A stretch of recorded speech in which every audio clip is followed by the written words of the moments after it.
Hello, this is Stephen Hour, and we are back with another Batman 66 episode review. And today we'll be reviewing the episode Catwoman's Dressed to Kill, which will be, of course, the return episode of Catwoman, but this time played by a different actress. Wait until we talk more about her, but before that, let's pop into the review. We begin our episode at a former Gotham City luncheon, in which Gordon and Chief O'Hara are there to accept the award on behalf of Batgirl for being awarded the best crime fightress in Gotham City. And just as they're accepting the award, they are soon ambushed by Catwoman and two of her henchmen, whom she throws a sort of hair-raising bomb so bad that they will never be able to show their faces in public again. As soon as they do that, they then leave. Gordon and O'Hara realize after this incident, the first thing they have to do is call Batman. We do the usual opening credit, and then we find Bruce and Dick at a clothing store picking out Dick a tux for his junior prom. Okay, now I want to point out something. How old do they honestly think he is? At the beginning of the series, he was school president and was essentially, I was guessing, a senior, but here they kind of trying to pull off that he's still in junior year. I'm not entirely think they are aware of continuity. I still like to think he's still 17, but maybe Bruce still thinks he's still younger than he is. Anyway, they soon get the call on a special wristwatch by Bruce, and realize they have to quickly get to police headquarters. So they quickly get out of the store, into Alfred's car, change into their Bat costumes, and then essentially Bat run their way to police headquarters. Now the thing I just need to point out is how bad this set is. You know, and it really just goes to show just how bad of a budget they are really getting by this point. They eventually get to police headquarters, and when say no, it's Catwoman, Barbara comes up with the idea, because Barbara's also there, comes up with the idea that in order to catch Catwoman, they should use Batgirl as bait, but Batman doesn't want to, not wanting to put her in harm's way. I guess maybe he just doesn't like the idea of putting her in harm's way, as he feels like it's just wrong. I don't know. Anyway, after that, we then cut to Catwoman and her two henchmen at her new hideout, where it's revealed that she has stolen a whole bunch of clothing and plans to also pull off another crime, but her final crime today would also be to steal the Golden Fleece, a very rare dress by the Belgravian country, and it's worn by Queen Bess. Now, even though there's no price for it on the open market, the thing is that it can be she plans to ransom it off, as stealing it could possibly cause a global catastrophe, essentially a war with America and the small country of Belgravia. That's how bad that stealing this dress would cause, but she doesn't care. She sees the dollar signs in it. But she realized in order to continue, she needs to get rid of Batman, Robin, and Batgirl, or at least distract them a bit. So she then orders a phone call to Commissioner Gordon, or a telegram to Commissioner Gordon. Commissioner Gordon then tells Batman about it, how she plans to steal a bunch of clothing at a essentially catwalk thing going on. Of course, it's a catwalk, and that she's gonna get away with it. Just before Batman hangs up, he tells Gordon specifically not to tell Batgirl about this thing, and just as he hangs up, saying he will not tell Batgirl a thing, Barbara comes in and asks what they're talking about. But Gordon thinks because she's not Batgirl, she tells him about the thing. We then cut back to the catwalk thing that's going on, where Catwoman and her henchmen turn up. It turns out she's partly motivated by this because she views herself as the best dressed person in Gotham and needs this to add to her wardrobe. Batman and Robin turn up, but are quickly ambushed into a trap, a very ridiculous one, basically a net getting thrown over them by Catwoman's henchmen. Just as that happens, Batgirl turns up and manages to save them. Just as Catwoman quickly makes her escape, Batgirl goes after her, but is quickly captured. And the thing is, Batman and Robin go after her, but they're in the women's locker room, so they have to close their eyes, and it's a funny scene as hell just for them to try and navigate.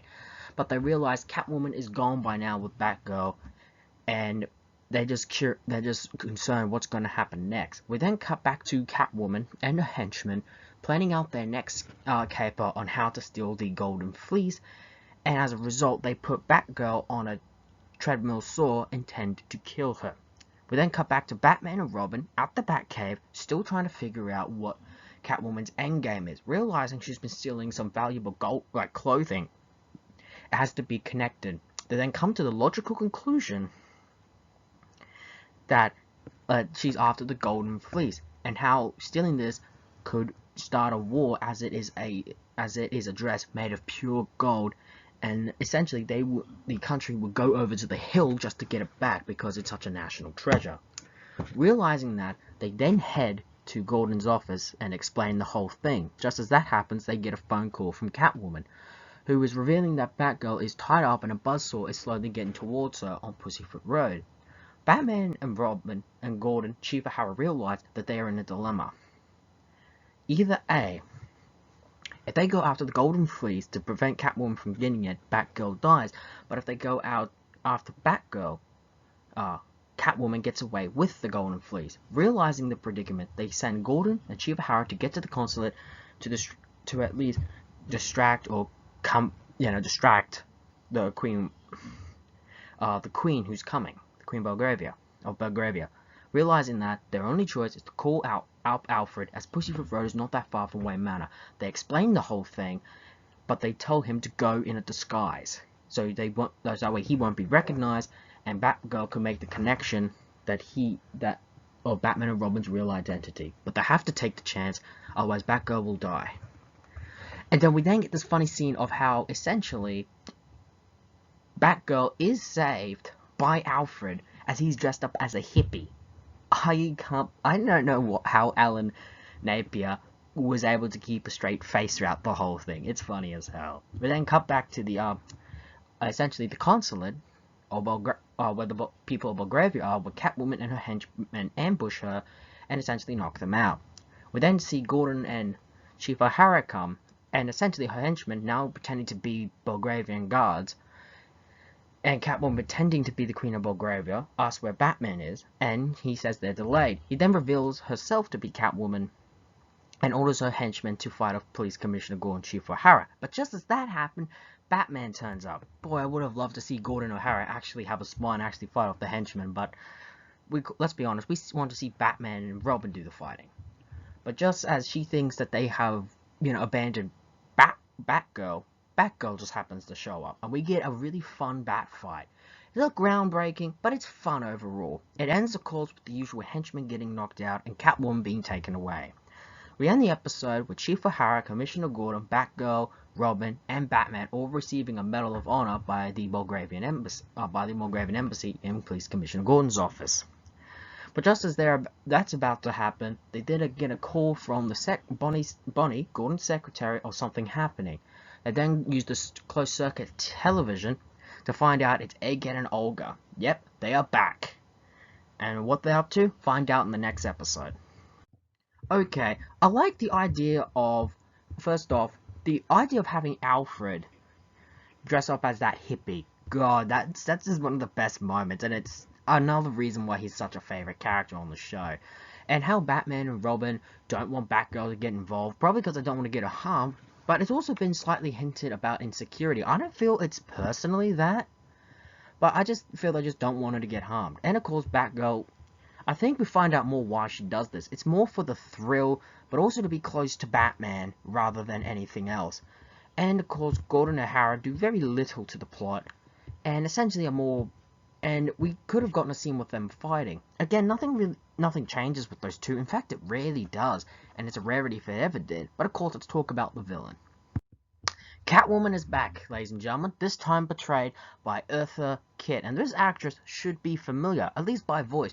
She was in The Emperor's New Groove as, I think it was Irma, as the villain, and she was fantastic in that film, animated film. But here, it's interesting for her to be on Batman 66. Honestly, I think she's hands down the most villainous portrayal of Catwoman on the show. Julie Newmar portrayed her as more complex. Lee Meriwether gave us a more femme fatale. This one is a true jungle cat. She doesn't care of what her court, like her criminal, would cause a world war if it brings a big payday. She's arguably the most villainous. Also interesting this time around, there's really no sexual tension between Batman and Catwoman. Probably because I don't think it would have worked well with Eartha Kitt, personally. And I think it's a good idea, because this gives her a different interpretation to be more villainous and more, essentially, bloodthirsty. And I personally felt Eartha Kitt does it remarkably well. Another thing I also want to point out, and it's clearly the biggest, she's African American. I'm not being that in any racist way, but I'm just pointing out that she is arguably the first, having an African American on the show in a villainous lead role is truly groundbreaking.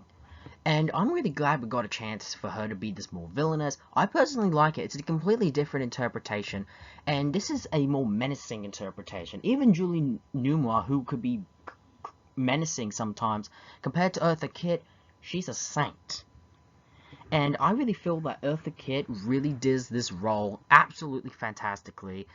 And when coming into Season 3, even though Catwoman was recasted, I felt that she managed to put on the costume well, and essentially do the role in her own unique way.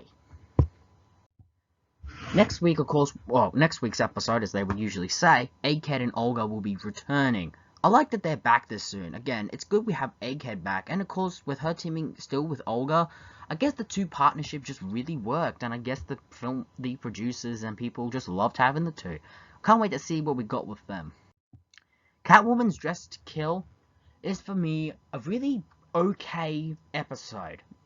First off, it should be really noted for a completely different and unique interpretation of Catwoman this time around, with a different actress doing her own version.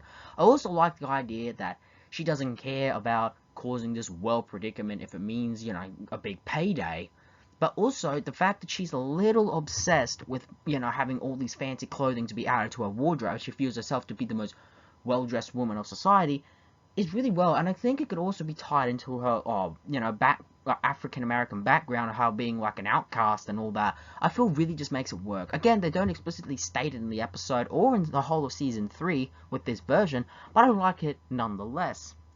I also really, however, if I could say there's one missed opportunity, if Julie Newmar was to reprise the role here, it would have been nice to see her get a little bit jealous with Batgirl, being around. Other than that, which is a really missed opportunity, what we got is okay and fine. This is not any top 10 episode, but it's a fun little episode. Not perfect, but I can enjoy it for what it was. There we have it. That was Catwoman's Dressed to Kill. Join us next time when the dynamic trio will be going up against Egghead and Olga for the last time. So, tune in for the next Steven Hour, the next Steven channel, ladies and gentlemen. So long for now.